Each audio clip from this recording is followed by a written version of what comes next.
शांति। देखा बाबा कितने प्यार से हमें बुला रहे हैं वतन में, संगम युग की महिमा करते हुए, अपने राज दुलारों की महिमा करते हुए वतन में बुला रहे हैं, क्योंकि सारे बच्चे बाबा के राजे बच्चे हैं।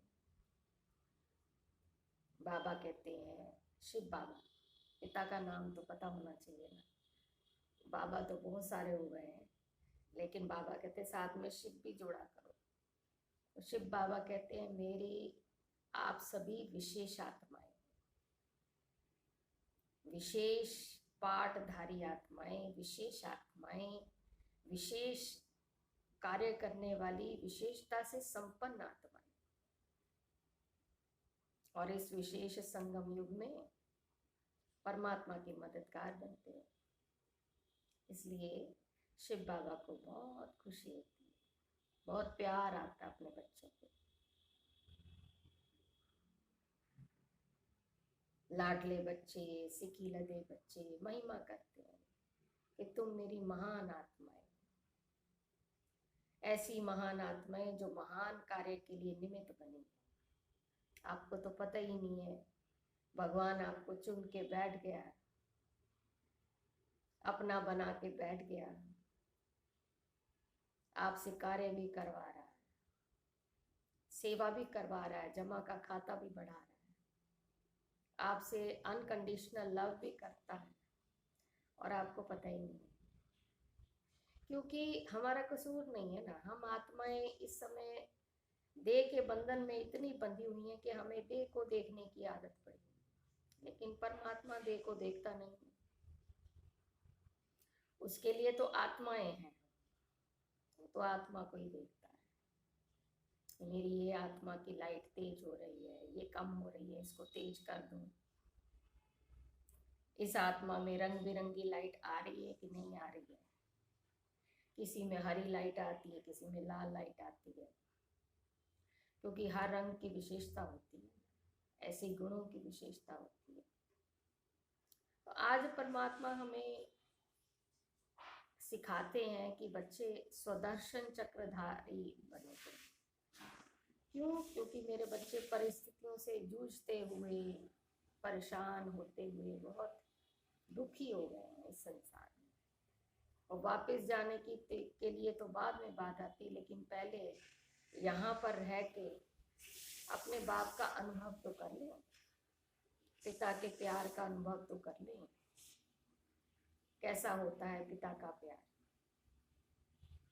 भगवान भगवान कहकर बस दूर कर दिया, भगत बन गए, मांगने वाले बन गए। देह को देखते देखते भगवान को भी देह समझने लग गए हम, उसको भी देहधारी समझ के पूजने लग गए। कभी देवताओं के रूप में, कभी महात्माओं के रूप में, कभी धर्म पिताओं के रूप में, कभी गुरुओं के रूप में। लेकिन भगवान आके कहता कि बच्चे तुम मेरे भगत बच्चे नहीं हो, मेरे अधिकारी बच्चे हो, स्वदर्शन चक्रधारी बच्चे। वो स्वदर्शन चक्र जो मैंने तुम्हें दे रखा है, जो तुम्हारा हथियार है। दिखाते ना, देवियों को दिखाते हैं स्वदर्शन चक्र, और किसको दिखाते हैं? विष्णु जी को भी स्वदर्शन चक्र दिखाते हैं कि ऐसे घूमता रहता है और गला कट जाता है। और किसको स्वदर्शन चक्र दिखाते हैं? श्री कृष्ण जी को भी स्वदर्शन चक्र दिखाते हैं। लेकिन ये देवी देवताओं के हाथ में स्वदर्शन चक्र ऐसी थोड़ी ना है, इससे कोई गला थोड़ी कटता है। अगर ये ऐसे गला कटने लग गया तो फिर तो अपना क्या कहते हैं, वो भी हिंसा करने वाले बन गए। लेकिन भगवान ने इसका अर्थ बताया कि स्वदर्शन चक्र माना तुम अपना दर्शन करते हो। जब कोई परिस्थिति आती है ना, इसको कहते हैं माया। पहले तो हम धन को माया कहते थे ना, अब बाबा ने हमें राज समझाया कि बच्चे धन को माया नहीं कहते, धन धन ही होता है, धन को संपत्ति कहते हैं। माया है ये आपके 5 विकार, उन 5 विकारों से रिलेटेड ही आपके पास समस्या आती हैं, और वो समस्याएं उनको दूर कैसे करना है, उनसे पार कैसे होना है, उनको पार करते करते अपने आप को हल्की स्थिति में कैसे रखना है, ये है स्वदर्शन चक्र धारी बनना। माना स्वदर्शन चक्र को घुमाना। वो कैसे घुमाना है? स्व का दर्शन करके। स्व का दर्शन करती है ना आत्मा, कैसे करती है कि मैं आत्मा ऊपर से आई। कैसे कैसे आई? 16 कला संपन्न थी, सारी विशेषताओं से संपन्न थी, क्योंकि ऊपर परमात्मा के साथ निराकारी दुनिया में जब हम रहते हैं ना, तो वहां पे तो बहुत शांति है, पवित्रता है, सुख ही है। परमात्मा के पास उसकी गोद में बैठे होते हैं, तो उस शांति के साथ अपनी कलाओं, 16 कलाओं के साथ मैं आत्मा ऊपर से जब आई, तो पहले पहले देव कैटेगरी की थी, देवता कुल में लिया, वहाँ भी अच्छे कर्म किए, अच्छे जन्म, अच्छे संबंध, सब कुछ मिला, अच्छा शरीर मिला। और फिर महान आत्माओं के साथ उनके घर में रह के महान कार्य किए। इस सृष्टि पे महान आत्माएं भी तो आई ना, जिन्होंने महान महान कार्य किए। वो कौन है?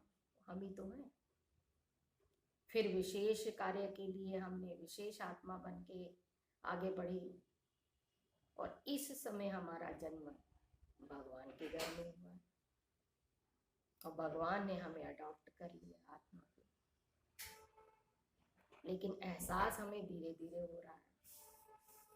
अब हमारा रूप भी चेंज हो गया, और हमारा पिता भी चेंज हो गया, और हमारा युग भी चेंज हो गया, अब हमारे कर्म भी चेंज हो गए। पहले देह समझते थे, अब अपने को आत्मा समझते हैं। पहले देह की शक्ल देखते थे, स्ट्रक्चर देखते थे, अब आत्मा का स्वरूप ज्योति बिंदु देखते हैं। पहले देह के लिए, भोजन के लिए सोचते रहते थे, अब आत्मा का भोजन सोचते हैं। आत्मा तो शुद्ध संकल्प का भोजन लेती है। पहले कलयुग वाले थे, अब परमात्मा ने अडॉप्ट कर लिया तो संगम युग वाले बन गए। इसी कलयुग में रहकर परमात्मा अपने बच्चों को चुनता है, अपना ब्राह्मण कुल स्थापन करता है, मुख्य वंशावली ब्रह्मा के द्वारा। तो उनको स्व का दर्शन करने के लिए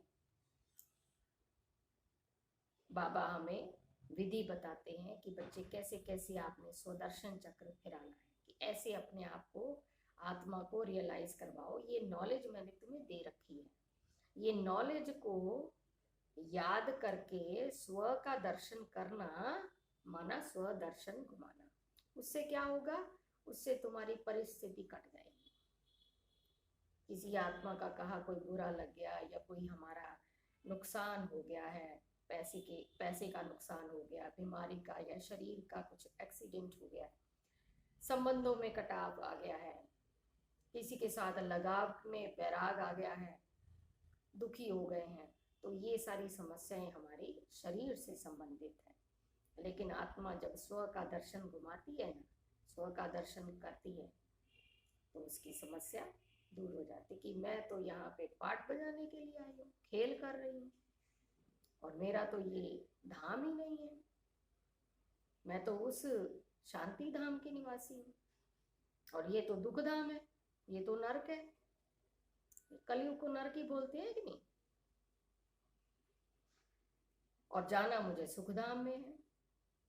सुखधाम में तो देवी देवता रहते हैं, लेकिन उससे पहले मुझे शांति धाम जाना, अपने पिता के घर में।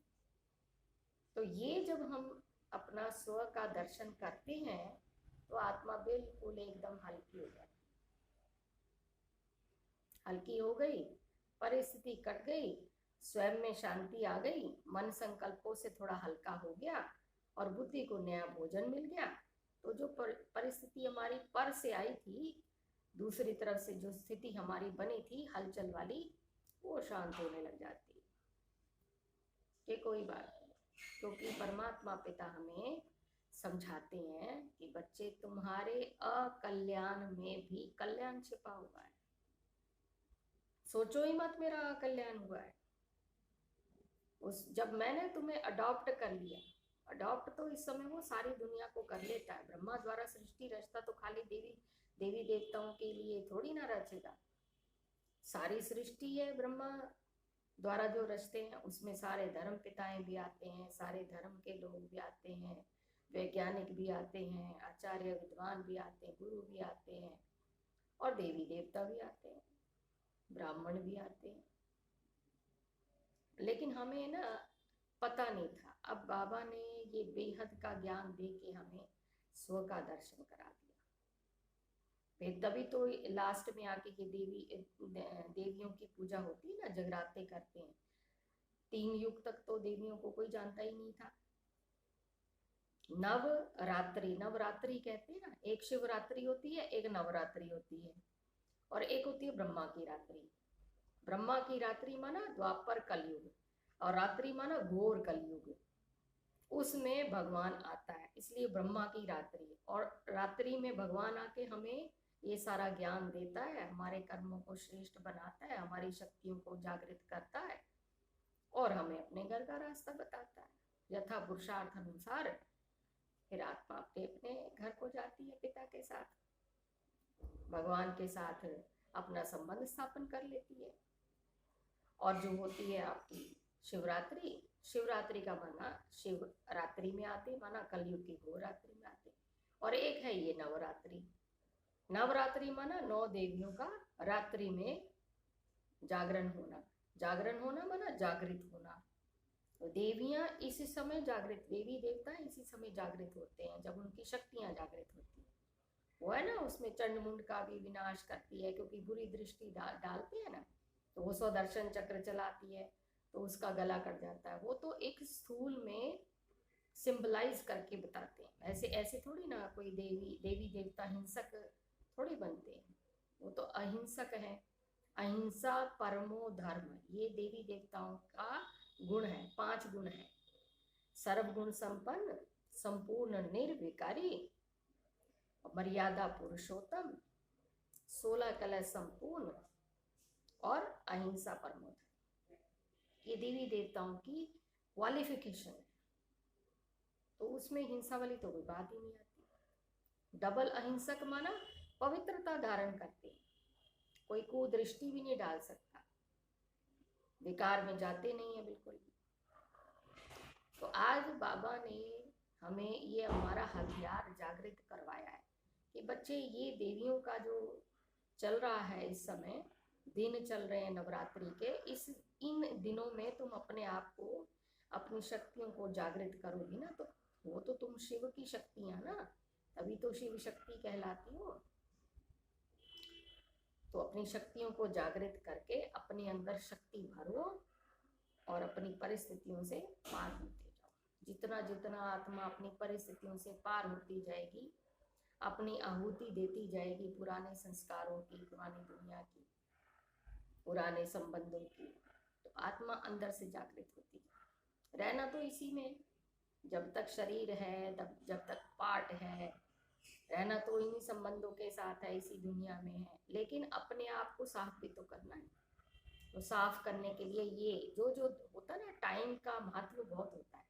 तो ये नवरात्रि जो 9 देवियों का हमारा टाइम चल रहा है, इन दिनों में अगर हम अपना स्व का दर्शन करके अपने आप को जागृत करते रहते हैं, अपनी शक्तियों को जागृत करते हैं, तो फिर हमारे अंदर पावर आने लग जाती है। परमात्मा की हमारे साथ एकदम कनेक्शन जुटा रहता है।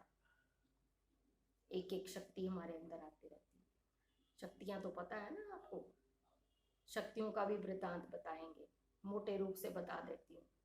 जैसे सामना करने की शक्ति है, सहन करने की शक्ति है, विकारों से सामना करना आ जाता है, किसी की कई बुरी बात को सहन करना आ जाता है, परिस्थिति, कोई घर में मर गया या कोई दिवाला निकल गया, उसको सहन करना आ गया, परखने की शक्ति आ जाती है, निर्णय करने की शक्ति आ जाती है, दूसरों से पूछते रहते हैं, सहयोग देने की शक्ति आ जाती है, किसी को निस्वार्थ भाव से सहयोग देना, फिर विस्तार को संकीर्ण करने की शक्ति आ जाती है। अभी तक तो हमारा देह का ही इतना विस्तार है, अपना ही देह का पहले, फिर संबंधों के देह का विस्तार है, फिर पदार्थों के देह का विस्तार है, बहुत सारा विस्तार है। लेकिन उस विस्तार को संकीर्ण करने की शक्ति आ जाती है। संकीर्ण माना छोटा करने की शक्ति, लपेट लो, अपने आप को समेट लो, समेटने की शक्ति आ जाती है। जैसे कछुआ होता है ना, खाना खाना है तो अपना सारी कर्मेंद्रियां बाहर निकाल लेगा, लेकिन जब खाना खा के अपना आराम हो जाता है तो वो अपनी सारी कर्मेंद्रियों को समेट के अपने उसमें भुज में लेट जाता है। फिर चाहे रेलगाड़ी निकल जाए, कुछ नहीं उसको फर्क पड़ता। इसी तरह से समेटने की शक्ति आ जाती है कि हर घड़ी हर पल आत्मा को ये स्मृति रहती है कि अब मुझे जाना है। 4 युग पूरे हो गए, अब पाठ खत्म हो गया, ड्रामा खत्म हो गया, अब भगवान आया, अब मुझे जाना है। स्टेशन पे बैठते ना, स्टेशन पे जब तक ट्रेन नहीं आती है, तो ट्रेन नहीं आती तब तक कोई काम है, किसी को पानी पीना है, चाय पीना है, या बाल बनाना है, अखबार पढ़ना है, किताब पढ़ना है, कुछ भी है, जब तक ट्रेन नहीं आ रही तो करते जा रहे हैं ना। यहाँ भी ऐसे ही। अब ये चीज हर आत्मा में स्मृति है कि मुझे अब एक शरीर छोड़ दूसरा लेना है, लेकिन आती कब है? जब बुढ़ापा आता है। लेकिन भगवान कहता है कि बच्चे वो तो टाइम ही बहुत दूर है, अब तो तुम्हारी हर घड़ी अंतिम घड़ी है। चाहे कोई युवा है, चाहे कोई बच्चा है, चाहे कोई बूढ़ा है, अब इसी समय, यही समय है तुम्हारा ये स्मृति करने का। ऐसा ना हो गाड़ी आ जाए, गाड़ी छूट जाए और फिर सोचते रह जाओ कि हमने किया क्या, आत्मा ने कुछ पुरुषार्थ तो किया नहीं, फिर तो तड़फना ही रह गई। तो संबंध भी निभाते जाओ, खान पान भी खाओ, घूमते फिरो भी, सब कुछ करो, लेकिन फिर भी बुद्धि में एक तुम्हारी स्मृति जरूर रहनी चाहिए।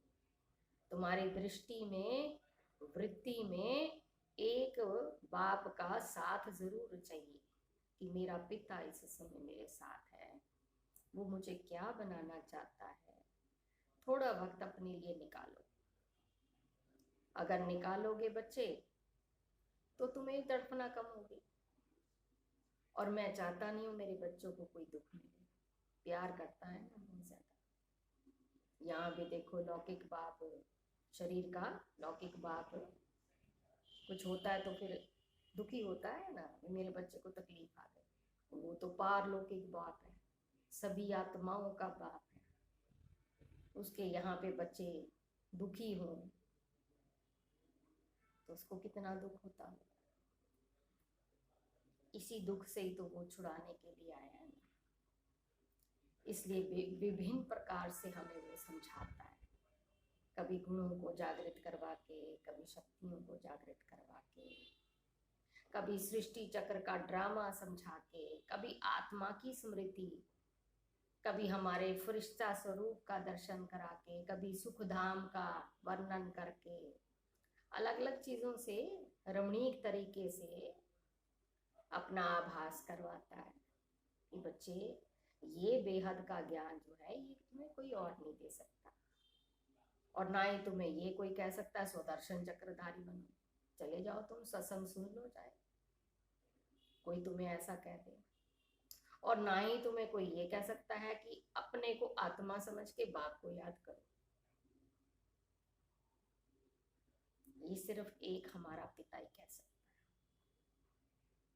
लेकिन धीरे धीरे धीरे धीरे, पहले पहले हमें भी नहीं एहसास होता था, लेकिन अब तो बाबा के साथ बुद्धि योग करते करते बाबा ने बुद्धि का ताला खोल दिया। तो ना रात को सोते हैं ना तो दरवाजा बंद करते हैं, दरवाजा बंद करने के साथ लॉक भी लगाते हैं, लॉक के साथ जंजीर भी लगा देते हैं ताकि कोई आए ना। अब सोचो कोई रात में आपके घर में सोना चांदी देने, हीरे जवाहरात देने के लिए आए तो दरवाजा खटकाता रहेगा, खोलने की कोशिश करेगा, लेकिन आप रात को ना तो दरवाजा खोलोगे ना उससे खुलेगा, तो हीरे चांदी सब वापस चलेंगे।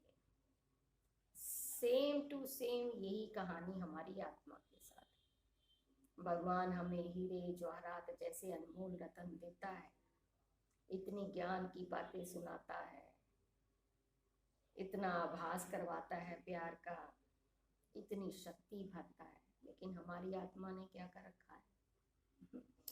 बुद्धि रूपी बर्तन में ताले लगा रखे हैं, जंजीरें पहना रखी हैं। कुछ तो देगी, कुछ दे के पदार्थों की, कुछ दे के संबंधों की, तो देह के विस्तार की ये सारी ताले लगा रखे, और भगवान आके एक एक करके ये सारे ताले तोड़ता है, सारी जंजीरें तोड़ता है, सारी रस्सियां तोड़ के फिर अपना एहसास कराता है। जब किसी के साथ कोई समस्या आती है ना, तो जब सारे दरवाजे उसके बंद हो जाते हैं, तो सिसकियां भर भर के रोता और बुद्धि उसकी ऊपर जाती है कि परमात्मा ऊपर है। इतना हर आत्मा को एहसास है, तभी तो याद करती है। उस समय उसकी रस्सियां कमजोर हो जाती है, तो उस समय परमात्मा की जो शक्ति उसे मिलती है, उसका कार्य पूरा होता है, तब उसमें थोड़ा सा विश्वास आता है। अब वही विश्वास, वही उसी प्रकार से अपनी रस्सियां हमें उसी सच्चे दिल से, सच्चे मन से हमें तोड़नी है। इस शरीर में रहते हुए, इस कलयुग में तोड़ निभाते हुए, सब कुछ करते हुए उस परमात्मा को हमें याद जरूर करना है, क्योंकि वो हमारा पिता है।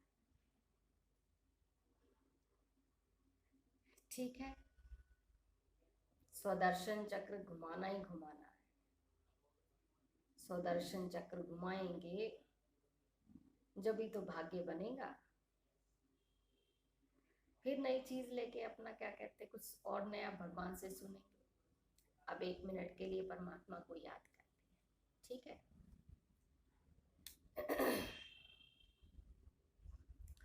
और फिर साथ साथ में अपने अंदर ज्ञान की बातें भी दोहराते रहा करो, जिससे अपना ये पता चल जाए कि हमारे अंदर हमारी बुद्धि कितना एनालाइज कर रही है, क्योंकि बुद्धि ने ही समझना है और किसी ने नहीं समझना।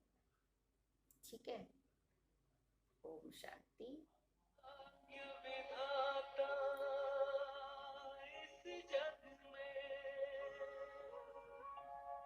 भाग्य बनाने आया ब्रह्मा ने अपने बच्चों को शिक्षाओं से सजाया।